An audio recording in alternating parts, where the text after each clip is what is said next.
Muy buenos días. En este domingo 16 del tiempo ordinario del ciclo A, reflexionamos del Evangelio de San Mateo, capítulo 13, versículos 24 al 43. En aquel tiempo Jesús propuso a la gente otra parábola diciendo: El reino de los cielos es semejante a un hombre que sembró buena semilla en su campo. Pero mientras su gente dormía, vino su enemigo, sembró encima cizaña entre el trigo y se fue. Cuando brotó la hierba y produjo fruto, apareció entonces también la cizaña. Los siervos del amo se acercaron a decirle: Señor, ¿no sembraste buena simiente en tu campo? ¿Cómo es que tiene cizaña? Él les contestó: Algún enemigo ha hecho esto. Dícenle los siervos: ¿Quieres pues que vayamos a recogerla? Díceles: No, no sea que al recoger la cizaña arranquéis a la vez el trigo. Dejad que ambos crezcan juntos hasta la siega.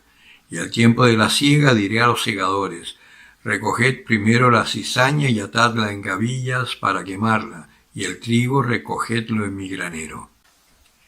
Otra parábola les propuso: El reino de los cielos es semejante a un grano de mostaza que tomó un hombre y lo sembró en su campo. Es ciertamente más pequeña que cualquier semilla, pero cuando crece es mayor que las hortalizas y se hace árbol, hasta el punto de que las aves del cielo vienen y anidan en sus ramas.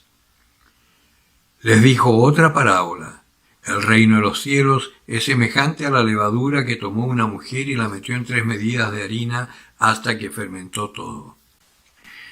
Todo esto dijo Jesús en parábolas a la gente, y nada les hablaba sin parábolas, para que se cumpliese el oráculo del profeta: Abriré en parábolas mi boca, publicaré lo que estaba oculto desde la creación del mundo. Entonces despidió a la multitud y se fue a casa. Y se le acercaron sus discípulos diciendo: Explícanos la parábola de la cizaña en el campo. Él respondió: El que siembra la buena semilla es el Hijo del Hombre. El campo es el mundo. La buena semilla son los hijos del reino. Las cizañas son los hijos del maligno. El enemigo que la sembró es el diablo. La siega es el fin del mundo y los segadores son los ángeles. De la misma manera, pues, que se recoge la cizaña y se la quema en el fuego, así será el fin del mundo. El Hijo del Hombre enviará a sus ángeles, que recogerán del reino todos los escándalos y a los obradores de iniquidad, y los arrojará en el horno de fuego. Allí será el llanto y el rechinar de dientes. Entonces los justos brillarán como el sol en el reino de su Padre. El que tenga oídos, que oiga. Palabra del Señor.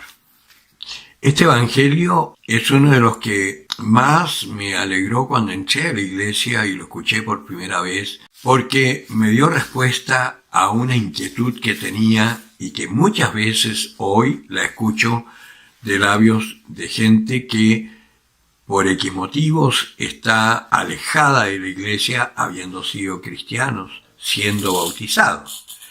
Y es: ¿dónde está Dios?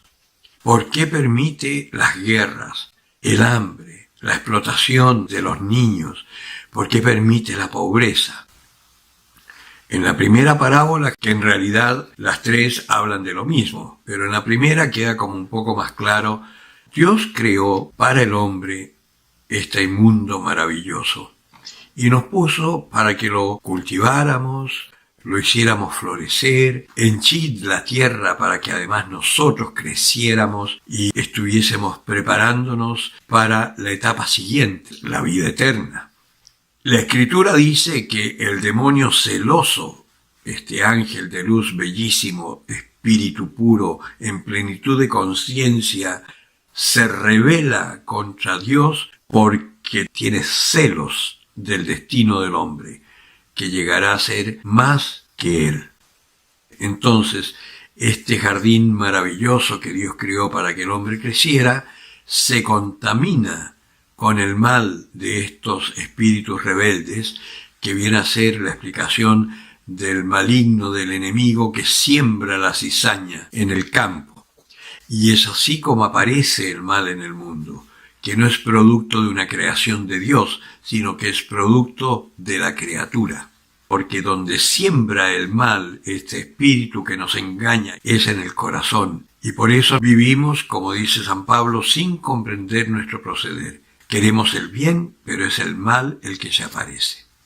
Y así es como va creciendo el mal junto con el bien. ¿Y por qué lo hace el Señor y por qué lo permite? Precisamente para que el bien se vaya distinguiendo claramente del mal. Y nuestra labor como cristianos es dejar que el Espíritu Santo nos guíe y actuemos conforme a la voluntad de Dios para que quede claramente manifestado dónde está el bien. Y todo aquel que siga ese camino será el que al final experimentará la gloria, y todo aquel que no siga ese camino, como el hombre tiene voluntad y discernimiento, puede elegir cuál de los dos caminos seguir. El que elija no seguirlo, ese será destruido para siempre. Y por eso que en estos tiempos tan convulsionados que nos toca vivir, en donde vemos que hay personas que están abiertamente trabajando en contra de la voluntad de Dios en casi todo el mundo, nuestra misión como cristianos no es murmurar contra ellos, al contrario, tenemos que orar por ellos. Cuando empezó todo este caos, yo empecé y caí en la trampa de empezar a discutir, de alegar e incluso de mandar mensajes bastante polémicos a nuestros gobernantes. Gracias a Dios tengo catequistas, tengo hermanos maduros en la fe y he trabajado con algunos obispos que me han dicho que no ese es el camino, y lo entiendo. Y por eso también hoy yo recomiendo: dejemos que el mundo siga su camino. Nosotros dediquémonos a prepararnos, porque en el momento en que sea necesario que aparezca la verdad y la luz para orientar a nuestros hermanos que están perdidos, tengamos la fuerza moral para poder indicar por dónde va el camino, por nuestros hechos. Y en ese sentido, sabiendo, por ejemplo, cuál es la voluntad de Dios para nuestros hijos, defendamos nuestra fe aún a costa de nuestra propia vida. Ya no se trata de alegar, se trata de empezar a vivir nosotros conforme a la voluntad de Dios y educar a nuestros hijos conforme a esa voluntad de Dios. Y los hijos rebeldes que no quieran escucharnos, orar por ellos ante Dios para que no se pierdan. El Señor escucha la oración de los padres y ayuda a los padres para que eduquen a sus hijos. Porque hoy lo que está en peligro, y con eso la civilización entera, es la familia, y parten atacando a nuestros hijos más pequeños. Por eso no tengamos miedo, hablemosle con la verdad, hablemosles de Dios y enseñémosle a defenderse frente a los ataques que van a recibir incluso de sus propios profesores. Hay una película que se está dando, que es una película sobre Barbie. No es para niños, es una película absolutamente perversa, en donde la mujer está empoderada, es un feminismo feroz y Kent es un pelele. El hombre no vale para nada. Ojo, adviertan a los hijos, si es que van a ir a verla, ojalá vayan con los padres para que puedan explicarle lo que es.